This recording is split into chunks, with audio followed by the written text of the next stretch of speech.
surprend en douceur avec de la lumière. Alors, qu'est-ce que la luminothérapie? Eh bien, vous allez voir dans le reportage, c'est très intéressant parce qu'en période hivernale, on manque tous de lumière. Et donc, il y a l'hormone du sommeil, la mélatonine, qui est en excès très souvent dans la journée en hiver.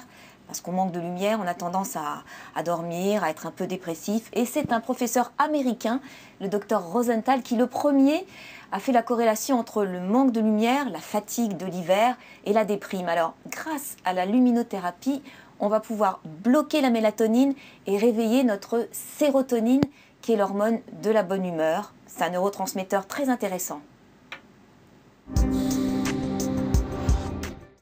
La luminothérapie est une technique bien-être par excellence qui nous permet tout au long de l'année de conserver une belle qualité de sommeil, une belle peau, un tonus et une grande vitalité. Alors, essayez-la!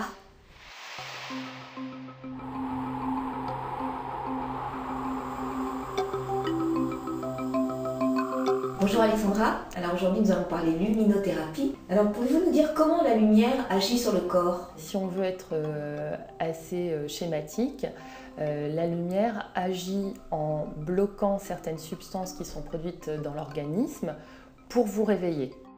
La lumière augmente le niveau de sérotonine, un neurotransmetteur qui a un effet antidépresseur, régulateur de l'appétit et relaxant. Il n'y a aucun danger? Il n'y a aucun danger puisqu'elle soigne justement certains problèmes de peau. Il n'y a pas d'UVA ni d'UVB dans la luminothérapie. Pas de risque de taches, de brûlures pour la peau? Absolument pas, puisque ça traite les taches, donc c'est complètement le contraire de ce qu'on peut penser. C'est une lumière qui ne va pas donner de taches. Ce sont les UV qui créent des hyperpigmentations ou des lentigos solaires, des petites taches brunes qu'on peut avoir, qui ressemblent parfois à des taches de rousseur. En luminothérapie médicale, au contraire, vous les retirez, ces taches, et il n'y a pas de problème d'hyperpigmentation. On dit également que la luminothérapie peut agir sur les cheveux. La luminothérapie médicale agit sur la peau. Et donc les cheveux, finalement, ça va être plutôt sur le cuir chevelu. Donc ça va avoir un impact sur la matrice, sur le follicule du cheveu. Pour sa repousse, pour l'anti-chute également. Que pensez-vous des réveils d'aube? Alors les réveils d'aube peuvent être intéressants quand vous avez du mal à vous réveiller, puisqu'ils se règlent un petit peu avant son réveil. Vous devez mettre votre réveil à 8 heures, c'est intéressant de le mettre 1 heure avant pour débuter la journée en douceur. Pour la luminothérapie domestique, je conseille toujours d'avoir un agrément médical français. Donc il y a des marques en France qui font très bien ça. Donc il vaut mieux acheter une luminothérapie avec cet agrément. Ainsi, vous êtes sûr qu'il n'y a pas d'UV et qu'il n'y aura pas de problème ni pour les yeux ni pour la peau.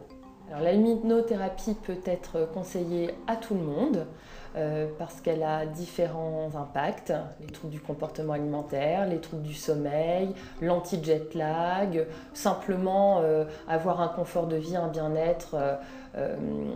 Donc ça peut être conseillé pour toute la famille.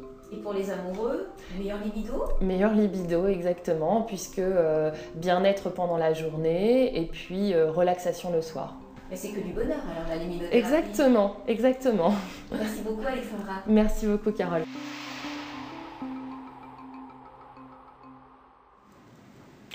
Ça donne envie.